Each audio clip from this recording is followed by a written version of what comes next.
You don't need to buy tomato sauce every week anymore, because you can make a delicious homemade tomato sauce at home without preservatives. Hi everyone, I'm Nancy. Today, I want to share with you a gentle, homemade tomato sauce recipe that's truly delicious and works well for both pasta and pizza. This tomato sauce is made with simple ingredients, cooks slowly, and keeps its natural flavor. If you enjoy cooking in a relaxed, unhurried way and want a tomato sauce that contains no preservatives and truly tastes homemade, let's get started together.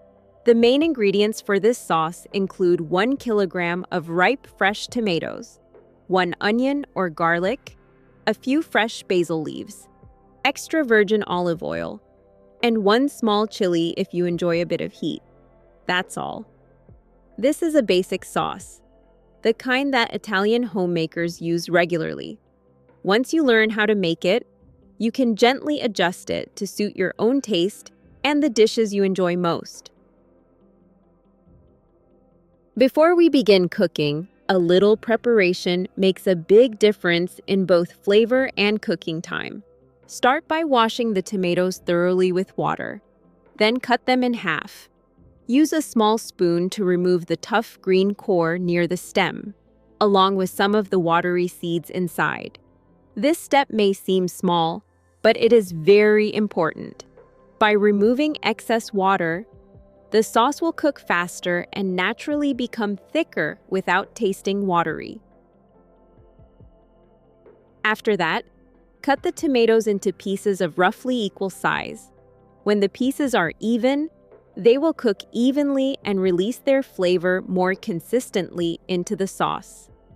Now let's talk about a choice that often confuses home cooks: onion or garlic. In Italian cooking, this choice is not random. Onion is often preferred for pasta sauces because it cooks slowly and adds a gentle sweetness that blends perfectly with the tomatoes. It creates a soft, pleasant flavor that doesn't overpower the dish. On the other hand, garlic has a stronger aroma.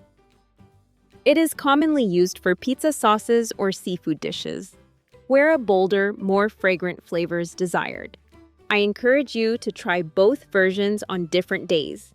Make one batch with onion for pasta and another batch with garlic for pizza. Then, let me know in the comments which one you like more. Today, I will be making this sauce with onion. Now, peel the onion and cut it in half. We only need half of the onion. Cut the onion into medium-sized chunks.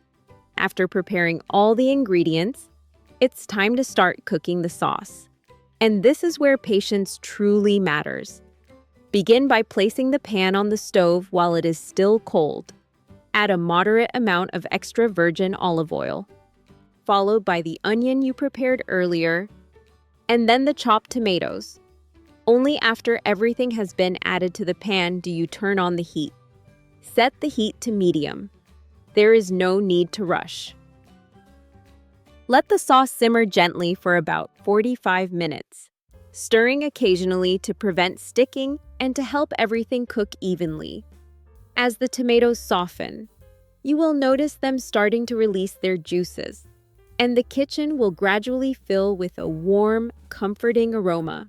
This gradual change is exactly what you want. A good tomato sauce is not created instantly. It is built layer by layer. After about 15 minutes of cooking, this is the right time to add salt. You don't need much. Start with a small amount, stir well, and let the salt dissolve into the sauce.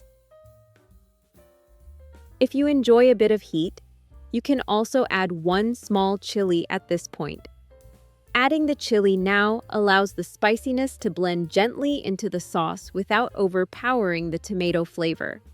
As the sauce continues to simmer, stir occasionally and enjoy the deeper color and smoother texture of the sauce. Now, let's talk about basil. Fresh basil is very delicate, and if it's added too early, its aroma will fade during cooking. That's why basil should always be added in the last 5 minutes of cooking. This way, the basil leaves release a fresh, slightly sweet fragrance into the sauce without losing their character. Gently tear the basil by hand and add it right at the final step. The fresh basil aroma is one of the signatures of Italian tomato sauce. Do you usually add herbs early, or do you wait until the very end? Let me know in the comments. Cooking is always more enjoyable when we share these small experiences together. After the sauce has finished simmering and all the flavors have fully come together, the next step is to make it smooth. I like to use an immersion blender directly in the pot. This keeps things simple and helps avoid washing extra dishes. Slowly blend the sauce until it reaches the texture you prefer. Once the sauce is blended, take a moment to observe it. Pay attention to the color. The sauce should be a deep, warm red, not pale or watery. Gently stir and check the thickness. If the sauce still feels a bit thin, simply let it cook a little longer over low to medium heat. Stir occasionally and allow the excess moisture to evaporate naturally. As it cooks, the sauce will thicken, the color will deepen slightly, and the aroma will become richer and more inviting. Trust your senses. When the sauce coats the back of a spoon and smells wonderful, it's ready. Take a clean glass jar, slowly pour the tomato sauce into the jar, seal it tightly, let it cool, and store it in the refrigerator. Once you're comfortable with this basic sauce, you can use it in so many dishes: pasta, pizza, meatballs, or even as a base for soups and stews. If you enjoyed my recipe today, please give the video a like, share it with those who love homemade food, and subscribe to the channel. Thank you for staying with me today, and I'll see you again in the next video